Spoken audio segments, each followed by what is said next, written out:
good morning, Kevin. Good morning. Good morning, friend.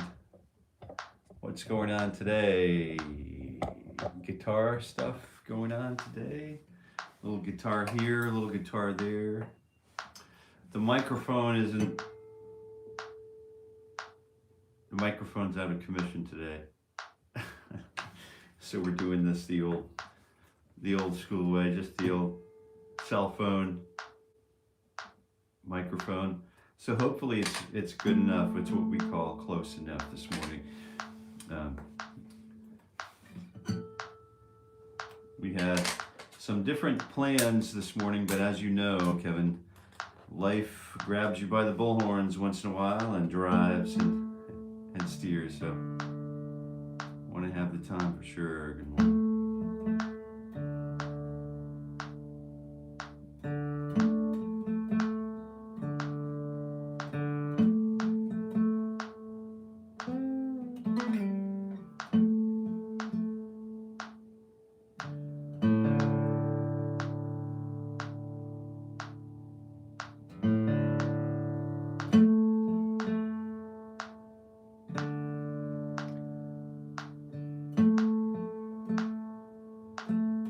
Sounds close enough? All right, cool.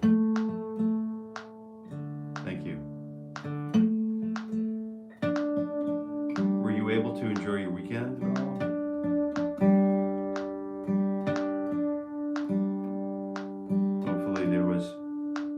Hopefully there was a lot of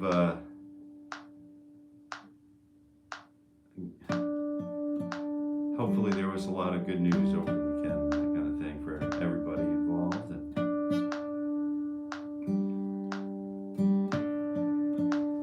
just working on tuning up. If you're just tuning in, I wanted to welcome you to Jason Carey Guitar, and congratulations, you found the end of the rainbow.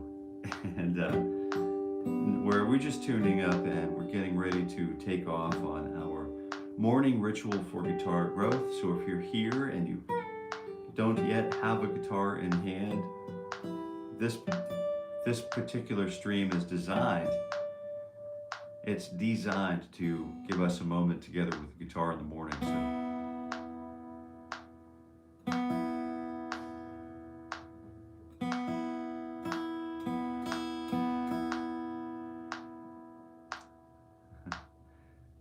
So with Hexatonics at all? Oh.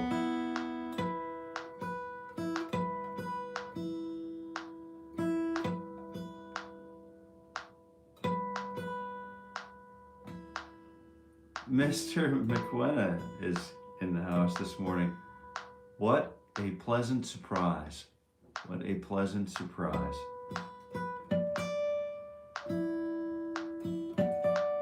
Yeah.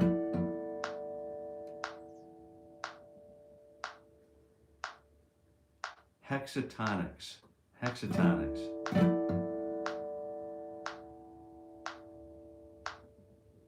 There was a time where in my research, which included sort of multiple styles of tunings, just intonational Grecian tunings, and all of that stuff, sweetened tunings, which I do here still, and what did you have for a reference, Kevin, about the hexatonic? Have you been working in that department?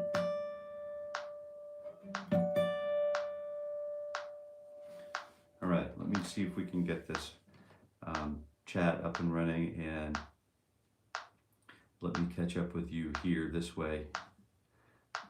See what we can do. First order of business is good morning. Good morning to you, my friend. And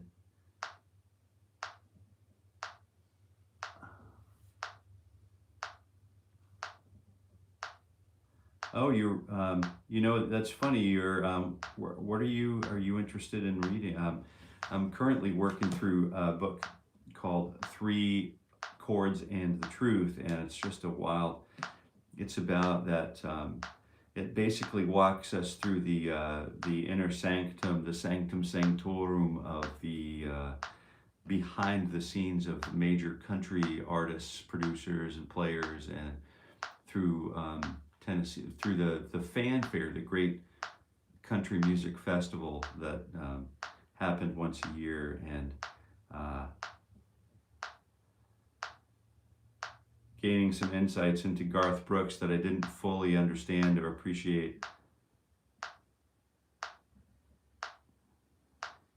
So I think it's just a really great thing to hear about, you know, 3 chords and the truth. It seems like it should be fairly easy to write a really great, I guess, country song, but to write a really great, clean, clear country song that resonates across generations and demographics, and it's just a really good song. It can be a real challenge. And if we're using sort of like hexatonic scales or 6-tone scales, like the ones that I think about as hexatonic, or immediately the one that comes to mind is the one that is the whole tone scale, or a symmetrical scale. So it's just you know, whole step. If I started on C and then just went through whole step from one whole step to the next until I reach C to shining C again, it's a beautiful hexatonic scale. So I have this first scale degree, the 2, the whole step, the 3, the whole step, the sharp 4, or flat 5, and then the flat 6, and then the flat 7, and then the 1. So we have 1, 2, 3, flat 5, flat 6, flat 7, 1. So there's 1, 2, 3, 4, 5, 6 different tones, and until we reach the octave again.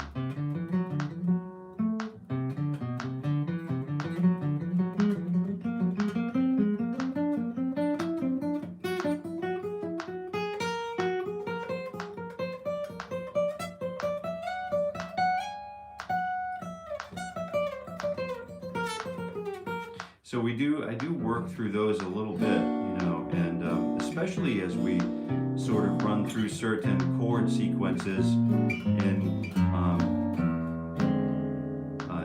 you know, Mr. Green's chord, the late great Mr. Green's chord chemistry. I've been working on, we're getting ready to shift gears in that series that is occurring on this channel at the moment. We are engaged in proceeding through the book together. We're working through the book page by page, word by word, and chord by chord. And some of those sort of chords that we've been recently working on, you know, could be, you know, the chord scale relationship could be solved by introducing the hexatonic scale, the scalar approach. So that's great stuff to be wondering about. 𝗫𝗿𝗄𝗆, bourgeois. Have I been pronouncing that incorrectly all this time? Bourgeois. So let's turn on another light. Let there be light, and see what we can do with this. I don't know if this is going to make a difference or not. But let's see. All right, there's a little bit of a light there. All right. So 1E, and I see Robbie wondering, nice. I was wondering if the scale eliminates the 7th. Okay.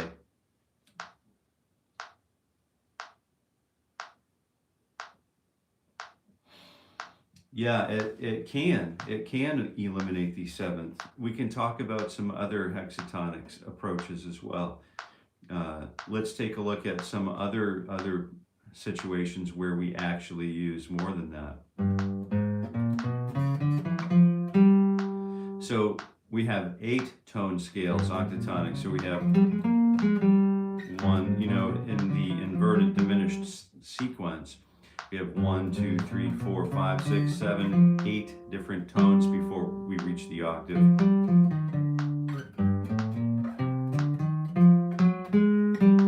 So there's a lot going on here in the world of scalar movement. So in an effort to be prepared for all of those eventualities,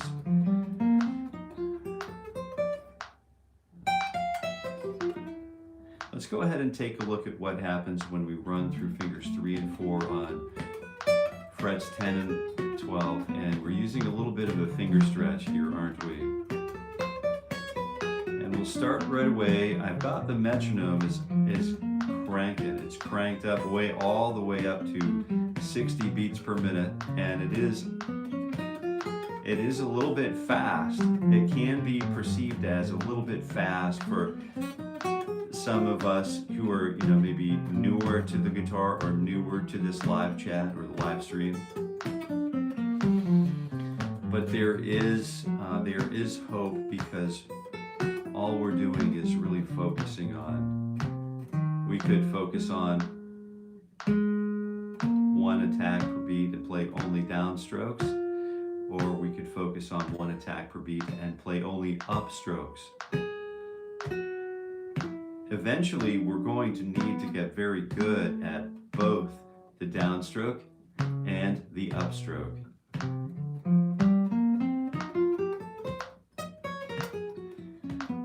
But for now, I'm just working at 4 attacks per beat, which you can work at 1 attack per beat, 2 attacks per beat, 3 attacks, whatever you find comfortable.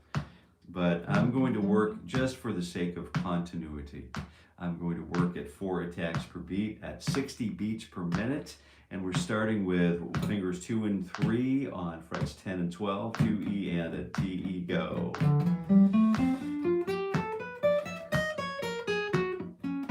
And this is feeling really great. I've done some, just as a disclaimer, I'm here every weekday morning at 7:30 a.m. Eastern Time. And I'm here with you. If you'd like to join me, you are more than welcome to join me, join us,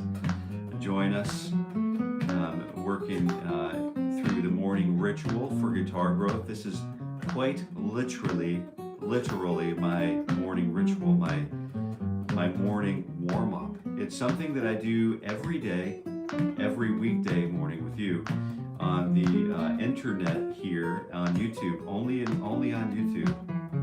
And this is a great leveler of what is it a great leveler of? I know you have the word, I know you have the sentiment, but I think it's the great leveler in humility for me. Fingers 1 and 2 on 10 and 12. It's a great leveler in approachability, because now when I want to do certain things and advance my guitar playing, my fingers are all warmed up for the day when I start to practice. And my fingers know what to do because they've been through all of these permutations, they've been stretched, they've been sort of made ready to, you know, they're making the way for the celebrated music that I'm going to practice over the span of the day. Yeah, so that's really that easy. It's super simple. It's super easy just to approach it. Just to sit with the guitar. Just to sit with the guitar. And I've got to tell you guys, I haven't disclosed this anywhere else at the moment yet. But I've got to tell you, I did have a wonderful meeting with some good friends. They're like a family to me, and I did have a wonderful meeting with a fella. His name is Jeff, and we'll leave it there for now. And at the late end of last week, I was notified that my guitar was ready for collection and ready for pickup. Yeah, and fingers 2 and 4 on 9 and 12, and 1 E and a 2, and a D, E and a 4, and I'll tell you what, just that email seeing that email come to pass, was just so refreshing and so invigorating and so inspiring. So I went down to, I actually live close enough in proximity to this world-class luthier, guitar luthiery, and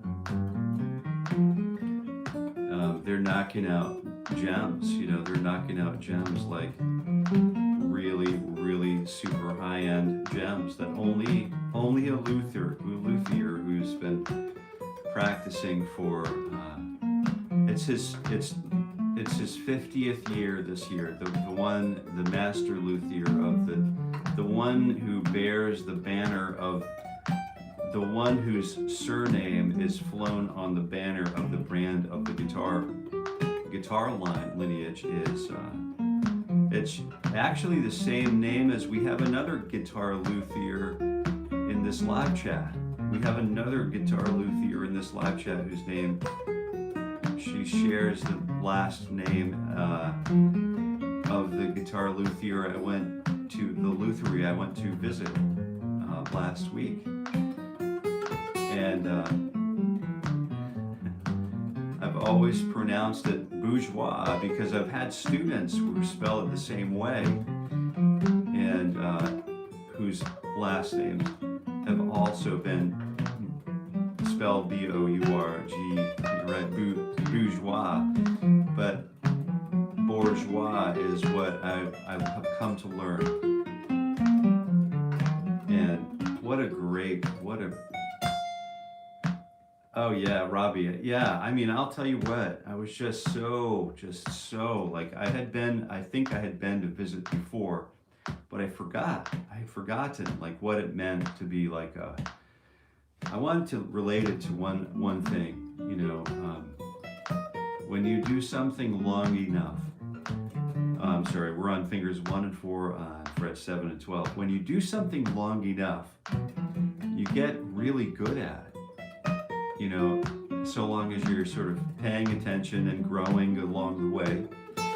Or you could get really bad at something if you practice poorly, right? If you practice like hell, you probably play like hell. So, but if you are mindful of your craft and you practice it for, let's say, 50 years, from what I understand, this is Mr. Bourgeois' 50th year as a practicing guitar builder at Luthier.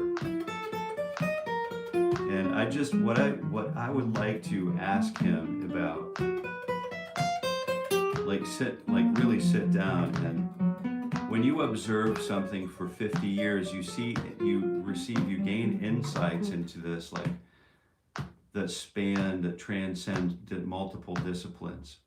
And I was just wondering, like, Japanese sword builders will spend a lifetime practicing and honing that craft, literally, and folding metal, heating metal, cooling metal, and shaping metal, and then transfer all of that information to the next generation. They'll even build temples and practice dismantling and rebuilding those same temples, even though they don't need to be done, so they can transfer that intergenerational knowledge. That knowledge intergenerationally, they can walk the new student or the new generation through that level of understanding of craftsmanship and carefulness and curation. And even though the temple didn't need to be knocked down, they'll knock it down and rebuild it so that can survive. That goodness and that carefulness and that can all survive. And so I had I just had a couple of questions for Mr. Bourgeois, which we'll maybe get to at a later date. But what a beautiful, beautiful luthiery, and I know Jill we pronounce it both ways. Got it. All right. Yeah, that's what I was thinking, because I've had a student who was around for a long time, and that student was always, you know, bourgeois, and to me that's what it meant, you know, that but there is an R in it, right? Bourgeois.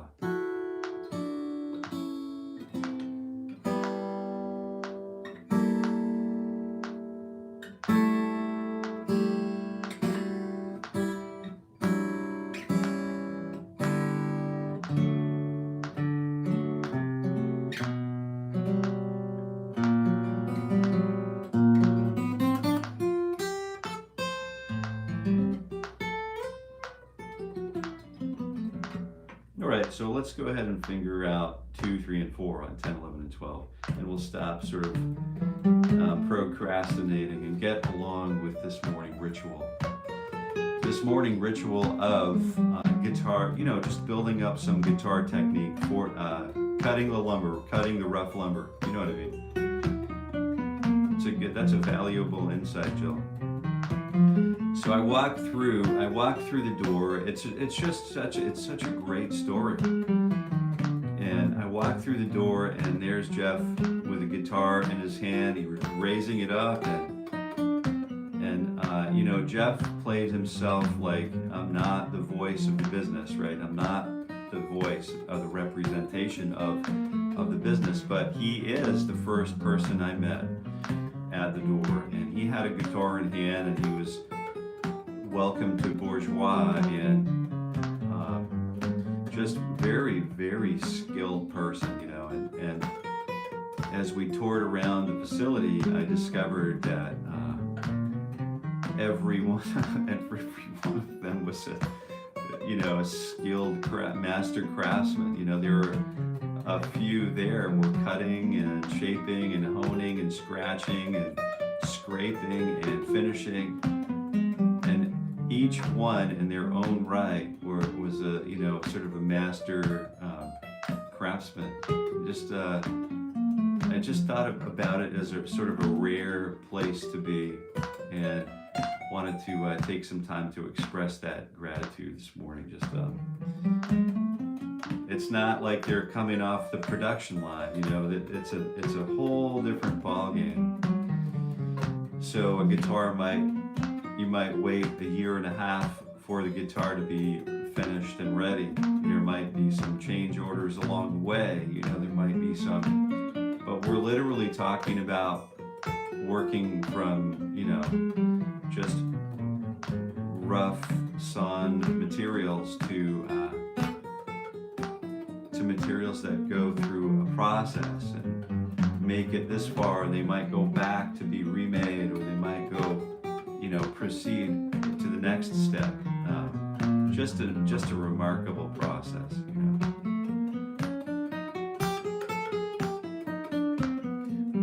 Yeah, it's exciting. It's hard to be. So what am I trying to express here? I'm trying to express that when you have something like that, and Jill knows about this, when you have something like that in your hands, Ms. Bourgeois here in the live chat, she's also a guitar builder.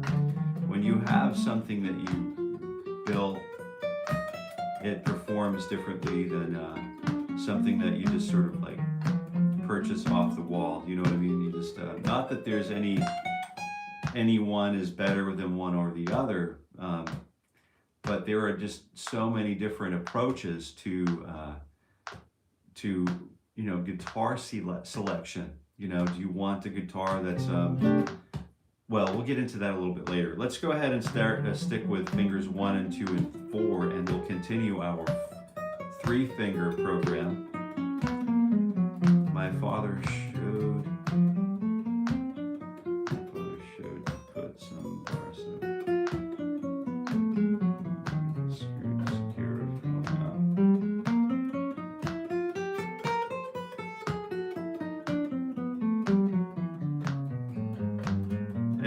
It's funny how those, Marco, it's funny how those little tricks, you know, you start out by using what you have, and those little tricks become repertoire across the ages, don't they? You know, thank goodness we're shown those little things. Those little things are important.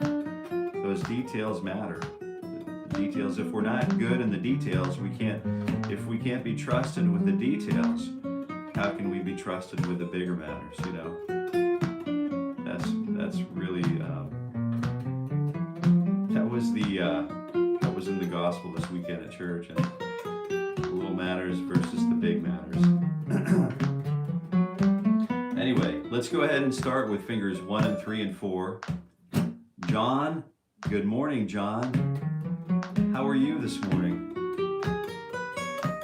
We're starting, if you're just tuning in, welcome to the morning ritual for guitar growth.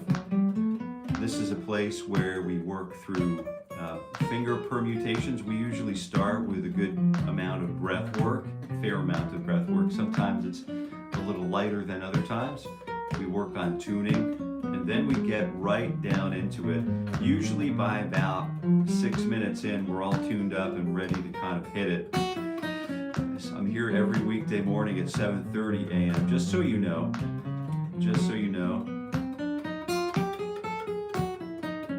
I am good. All right. Good. Excellent. Just so you're informed as to what we are all doing here, you know, most of us, many of us, is we check in with a guitar in hand and we go through using this clicking thing over here, the metronome, at 60 beats per minute. And we typically will break up the beats. We'll divide the beat into 4 subdivisions using 1, 2, T4, 1, 2, T4, 1, 2, T4, 1, 2, T4, 1, 2, T4, 1, 2, T4, 1, 2, T4, 1, 2, T4. Just four beats, you know, 4 attacks per beat. And then we'll make our way through all of these 2-finger, 3-finger, and 4-finger permutations. At the last bit, let's go ahead and start stretching, because I have to disclose, I wake up early in the morning, I rise early at 4:30, and I do yoga in the morning, you know, sometimes in the evening. I try to, I've started jogging, like jogging, just kind of getting back into it 2 or 3 times a week. But I work on flexibility for back strength and to reduce and mitigate any, you know, workplace injury, because I play the guitar every day. I'm here for 1 hour every weekday morning. And this stretch right here happens for 4 beats, 2, 3, 4. And then this stretch will go through both arms, both limbs, and 2, T, and then 4, and then 3, 2, T. I'm mindful of my back posture, 2, T, 4, and then once we get through 4 bars, 4 measures of that, we'll flip those hands around and get the reciprocal motion going. Yeah, so John, Mr.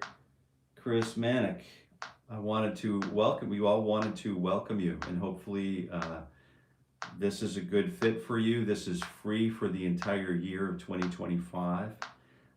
Good Lord willing, I plan to be doing this through the whole year.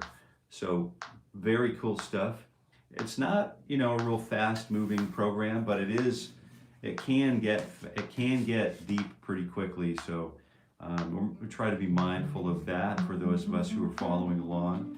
We'll start with fingers. So we've been through all of the 2-finger permutations, and then we've been through all of the 3-finger permutations that we're going to do today. We've done all of those. Now we're going to start. Let us start with fingers 1, 2, 3, and 4. So 1, 2, 3, 4. Yeah.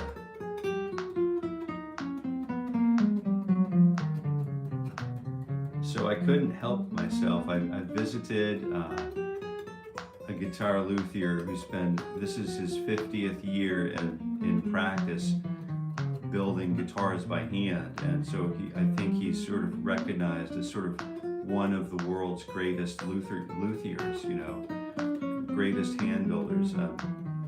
You know, he's been, you know, fairly well known for what he does.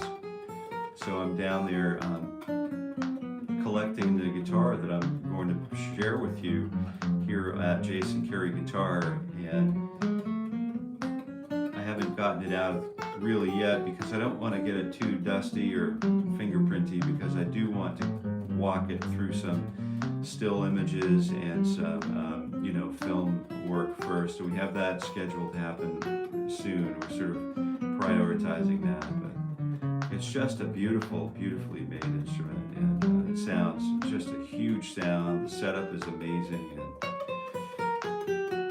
you'll definitely appreciate it, what's going on. And so I couldn't help myself. I took a little video clip. I shared it with a great friend who's a chair at a school in a really well-known college in the middle of the country, and he's an endowed chair. And I shared it with him. I shared with him that I was collecting a guitar. I had collected a guitar, and blah blah blah. And he said, "Do you have a picture of the guitar?" And he asked immediately. That was his go-to.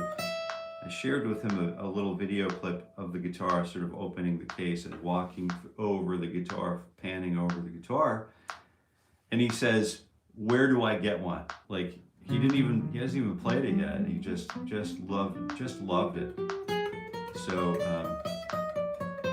So there's that. You know, it's exciting. And then I think what happens, irregardless of the guitar, you know, if you're,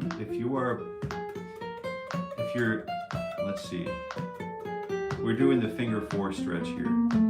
So I'm just going to go like we've been doing this forever, and you can follow along if you like. And I'm here for you. I'm here with you. I'm here for just bettering ourselves at the art and the craft of the guitar. Anything having to do with this morning ritual for guitar growth.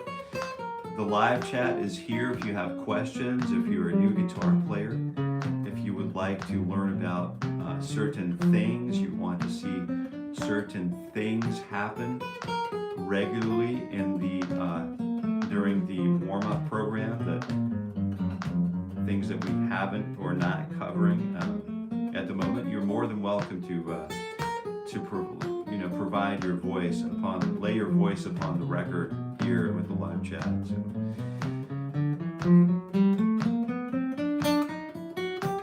But what can happen is a new instrument, a different instrument, doesn't even have to be a new instrument. A new to you instrument can really change the way that we approach songwriting. It can really impose itself on the way we play the guitar, the way we approach the guitar. It can renew a level of excitement that we haven't felt maybe for some time. Maybe we're hovering on a plateau. Maybe we're kind of like wondering, what am I doing playing the guitar? Because I haven't felt like I've learned anything for like months, maybe years. I feel stuck. I'm right there with you. And sometimes if we just stick with it, we'll obviously find our way out the other side of it. But sometimes just something like a nudge from a new instrument is enough to just kind of like give us that little thread, and then we're on the next climb, and we're just taking off again, just kind of like into the wild blue yonder, you know, and then we're leaving dust behind us, you know. So let's go ahead and do the kickstand. Here's the famous kickstand exercise, and this is just the same thing. What we're trying to do, we did all of these things with 2 fingers, 3 fingers, and then, you know, these 3 finger groupings and so on. 4 finger groups. We also have a stretch on the 4th finger, and we also have a stretch on the 1st finger, but we very rarely will do these things where we stretch both fingers during the same. So we'll probably do this today, right after the kickstand. So we're on position 9, stretching it, kicking it back to fingers fret 8, 10, 11, and 12.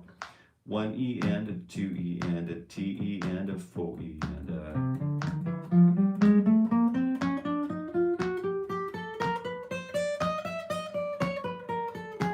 But I am really excited to share this guitar with you. So, Raul, learning piano helped me a lot to understand theory better. Yeah, the mother instrument, right? Yeah. It's all laid right out there horizontally from left to right, right to left, and back again. everything just kind of lay itself out in front of you.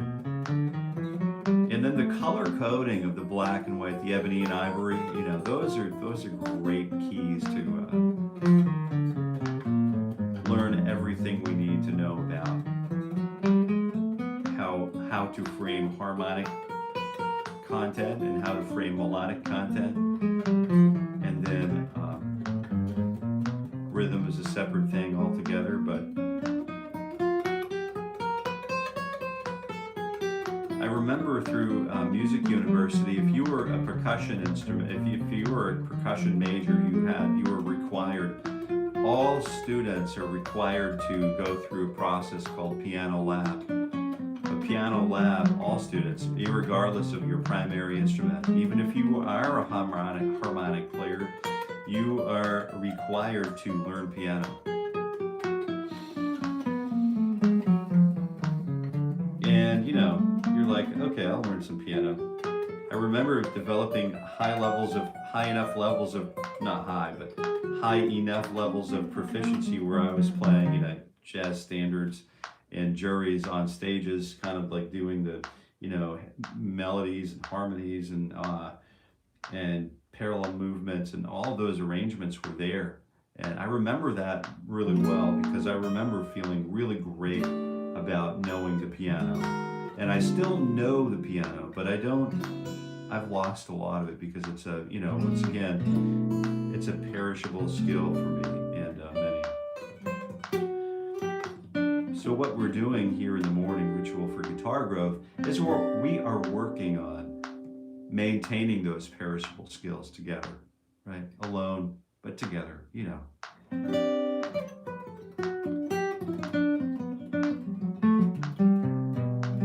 Play some Jeff Buckley. Wow. What? Are you still here, Velvet?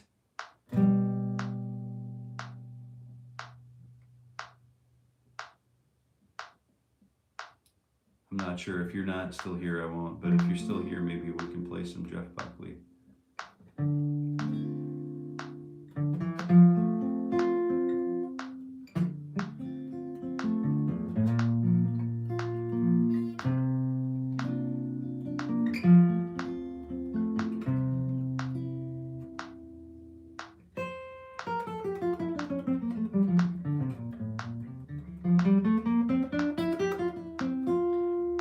Let's put the 𝗂𝗶𝗁 on position 4. I'm not sure if this is on 𝗂𝗶4. I think this is my favorite version of that Cohen tune.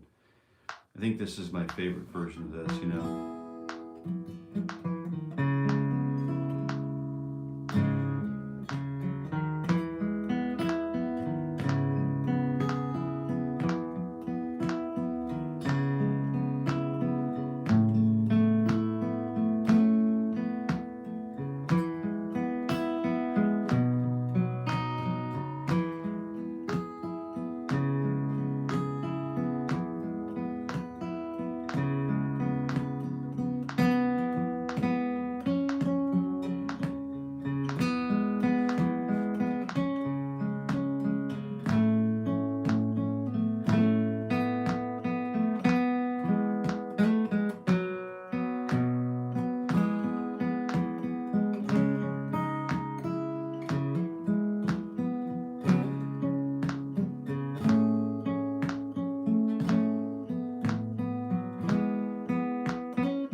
So we're pretty much using 𝗂𝗶 on the 4th fret, right?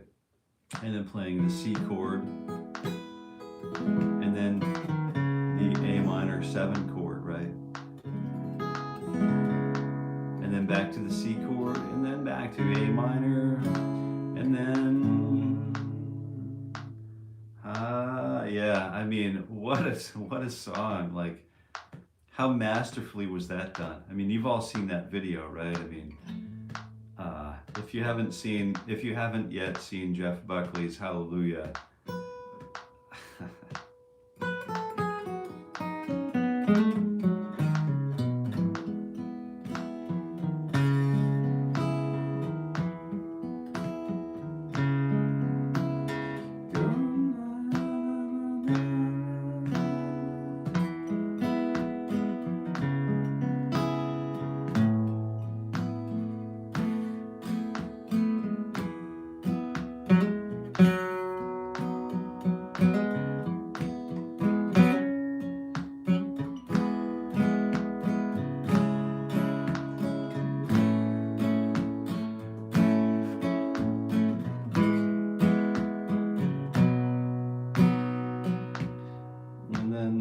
yeah, just a really great arrangement, but it's based on some very basic chords, you know. C and then A minor, you could play it in open position without a capo. If you don't have a page capo or a G7th capo on hand, then you can play it here in open position with C and A minor. And then we're moving back and forth like we're playing as, you know, sea shanty, you know. And then F, or the, you know, the F here. And then C back to G. And then so really 4 chords.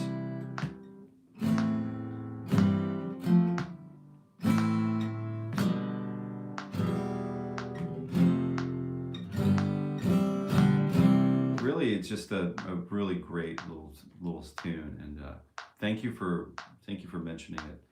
It's one of my personal favorites, and now that you know it, if you watch the video, I'm sure it will quickly become one of your personal favorites too. 𝗏𝗏𝗏 hallelujah, yeah.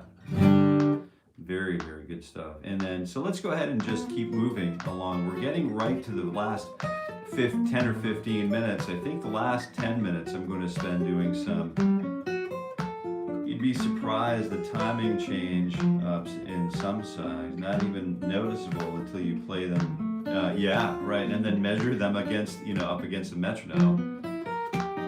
So I was thinking about that, Marco Marzak, the other day, like about how does timing become really good and locked in to you know, to like a metronomic level? How does timing become so consistent and constant and observably constant that it's reliable, it's good quality, but then there's the human piece of it that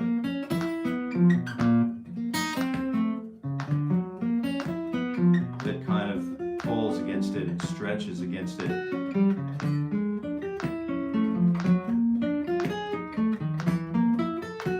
You can hear what I'm going to try to illustrate what I'm talking about here.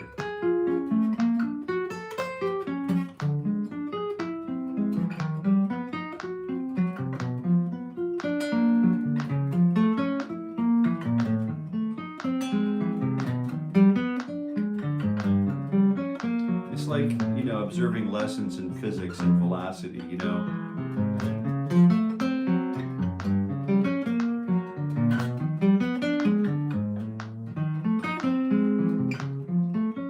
And then there's this, you know, sort of like the straight approach, really mathematically correct approach. Having that grid in the system is supremely important, I would imagine. So let's go ahead and work the pentatonic system.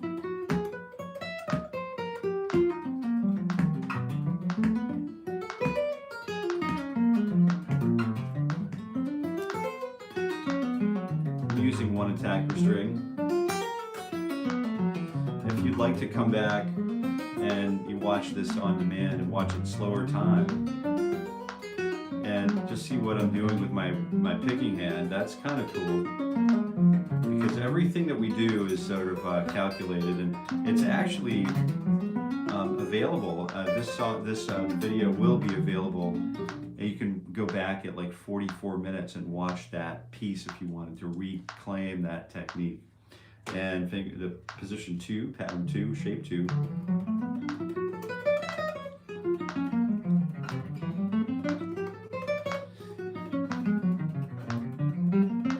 If you were, let's say you were getting ready to go like win or compete at very high levels in a flat picking, you know, guitar contest. Let's say that you were getting ready, you know, developing your repertoire, you were developing your chops. You know, you had 6 months, 3 months, whatever, to get your stuff together. You know, maybe you'd be doing things just like this if you wanted to go place highly at, like, let's say a flat picking competition, such as like Winfield or whatever, you know, some where you have the real stakes are there. You could win a really expensive guitar, a high value guitar. These are the kinds of things I imagine someone, a guitar practitioner, might do before really engaging deeply and successfully in one of those ventures.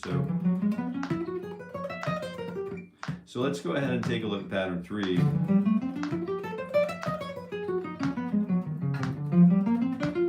warming up the fingers to basic tonalities here. And Kevin asked our chat moderator, our live chat moderator, Kevin Haas, who we owe a debt of gratitude to, mentions hexatonic scales this morning. So I wanted to just start absorbing hexatonicism into our practices, into our warm-ups. This is going to be a little bit new for some of us, shape 4. Let me get that shape 4 in there. Right, there it is. But I think for the last 10 minutes, we're going to just cover a little bit about hexatonic scales and how to just kind of use those, what to do with them, and one really popular hexatonic scale that we can kind of easily work on together. So stick around. We've got a few more minutes left.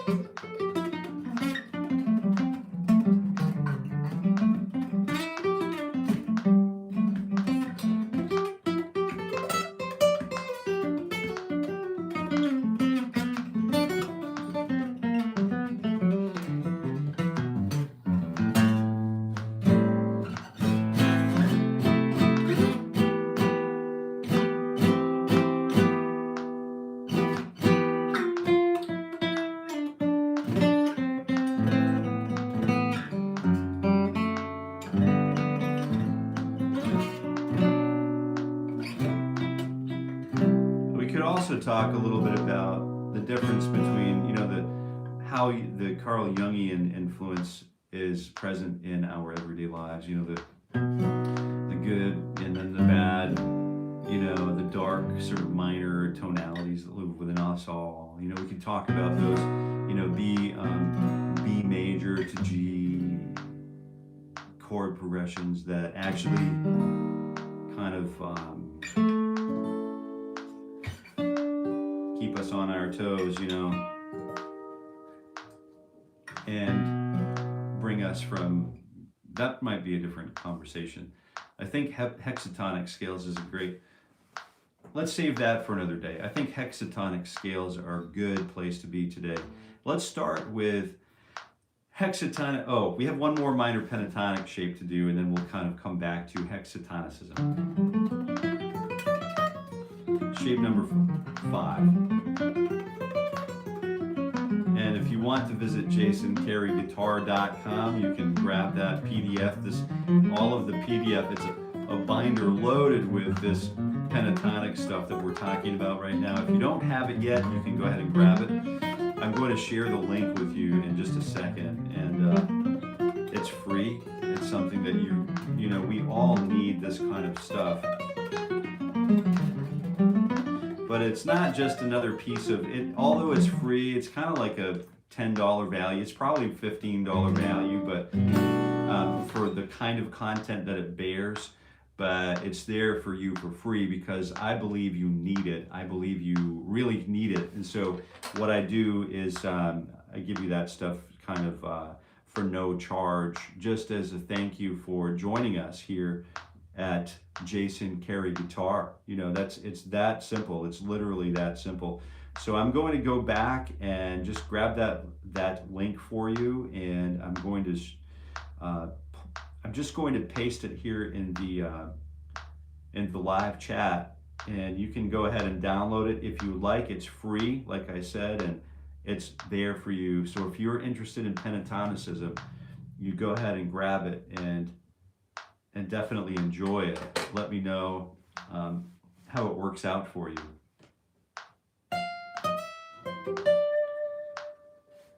Pentatonic noodling is 90% of my playing. Can't escape it.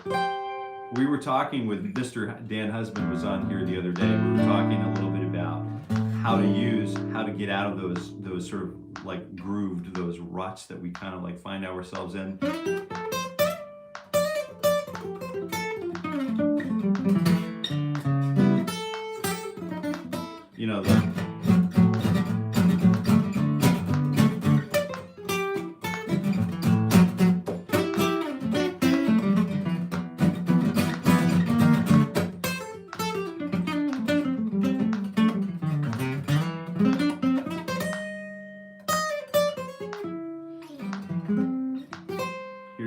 hexatonic scales coming in.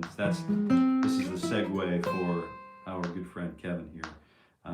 But that binder is a great one. I think you'll enjoy it, Raul. And it offers some escape patterns and some escape from the departure from the typical mentality of the minor pentatonic player or the pentatonic player. So we're starting to look at different angles.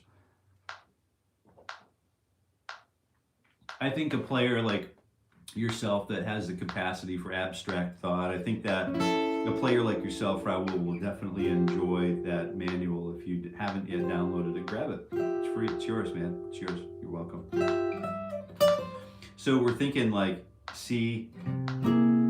Let's think about this. Like, let's just see what happens, because we're starting with the key of C major, right? And then we're just using whole tones. You know,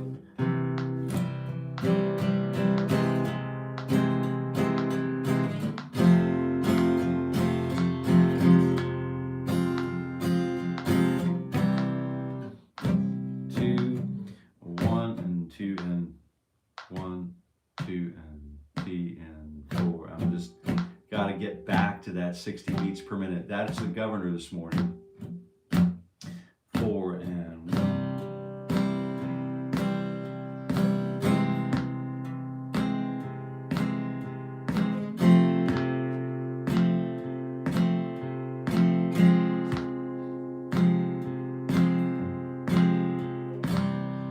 Sometimes we can use this hexatonic as a passing chord, you know, C augmented to F major, and then F minor will get us back to the 𝗏𝗏𝗃𝗂𝗍 cadence, back to the 1, or the tonic.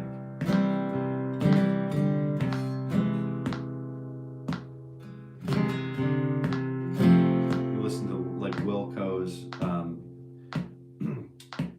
𝗴𝗂𝗶𝘁𝗂𝗏 album, and just a great, there's a lot of evidence of this kind of playing on that album. Again, that should be sort of like, you know, almost required listening. So 𝗴𝗂𝗶𝗁 is a remarkable album. If you haven't heard that yet, highly recommend it. There's a lot of harmonic stuff going on there that will help to inform how to use hexatonic scales, or how to use things that aren't designed to live sort of in a radio-friendly world, and noise patterns, and how do you incorporate those things into a, you know, a pop style song. Really great questions being asked in that record, that album, 𝗴𝗂𝗶𝗁. Oh yeah, C major arpeggio mapping for free. Absolutely. Yeah, we should. I did that for you because of the way you like to end your songs. I did that sort of with you in mind, Raul, actually. Yeah. And it works through the entire triadic sort of approach to all of that. Diatonic approach to C major. Yeah, cool.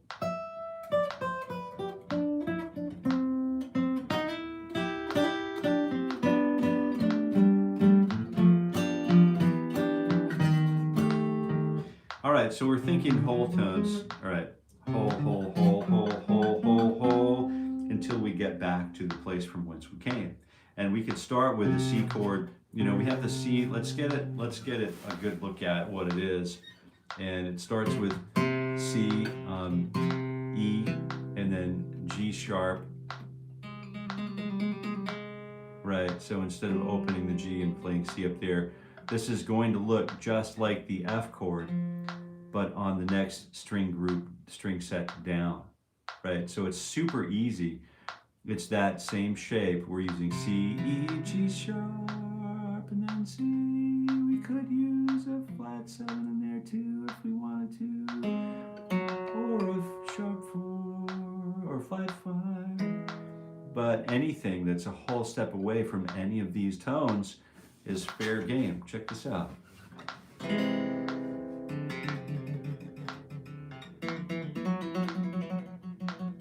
Yeah, do you guys remember Sammy Hagar?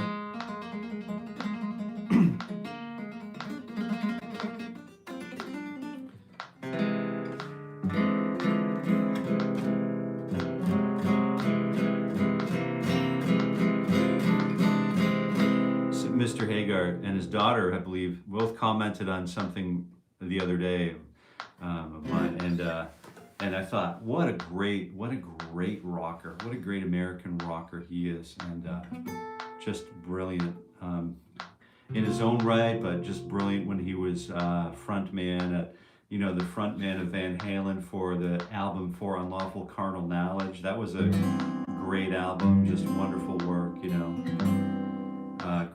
Just glad to hear from him, and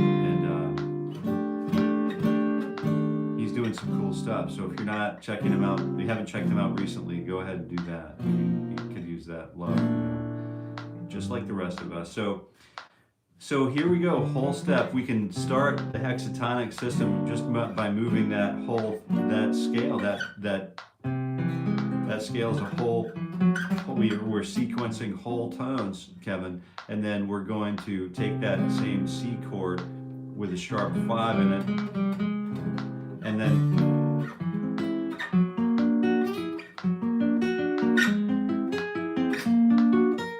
here's a little trick that sounds really cool, really fast. So here's that forward. This is what this exercise has been here for. If you've been practicing these as sweep techniques, right, that 1, 2, 3, 4 exercise that we've been doing, this is going to make sense to us now. Forward roll and into a reverse roll, 1, 2, 3, 4, and then into a reverse roll. Right, so we can really put that stuff to work now.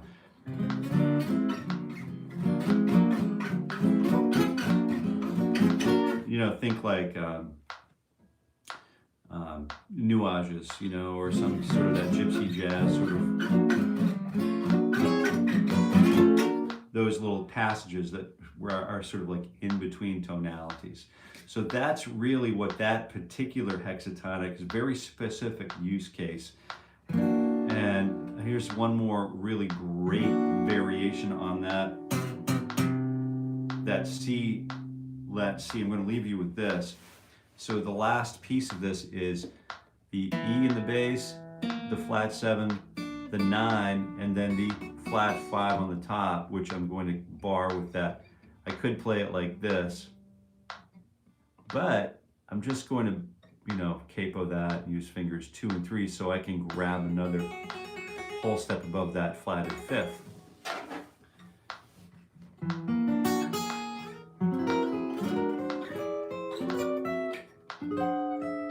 Yeah, you follow, you dig?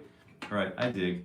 And I appreciate you being here. I really appreciate you all being here and being such a great group of emerging guitar practitioners and guitar practitioners in your own rights. And I'm just so thankful about it. But I won't continue on that dilly-dally, hokey-pokey road. But I do want to say thank you for being here. And I can imagine someone is playing 9 for 1 PDF.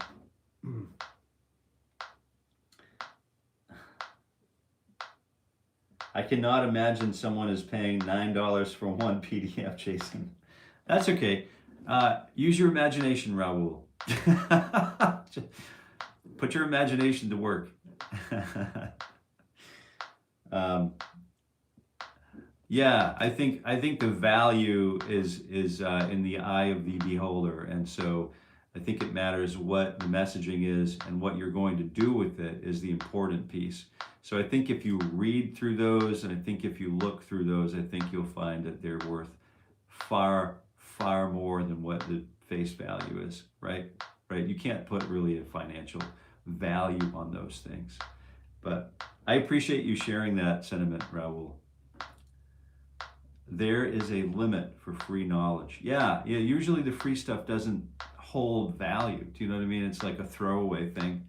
And so I agree with you there, Raul. It's the free thing is just another free thing that I'm never going to do. It's another spreadsheet that I'm going to use to organize my thing, organize my widget here that I'm never going to pay attention to. It's just another thing to throw in the trash, collect, and not do a thing with. So yes, you're right. There is value. There's lasting value in those things. But take a look through the messaging in there, and then I think the messaging is where the value is. And I hope you enjoy yourselves, and I hope you guys have a good morning. Yeah, enjoy the day. See you guys tomorrow morning at, here's Kevin. Have a great day until tomorrow. Happy picking, everybody.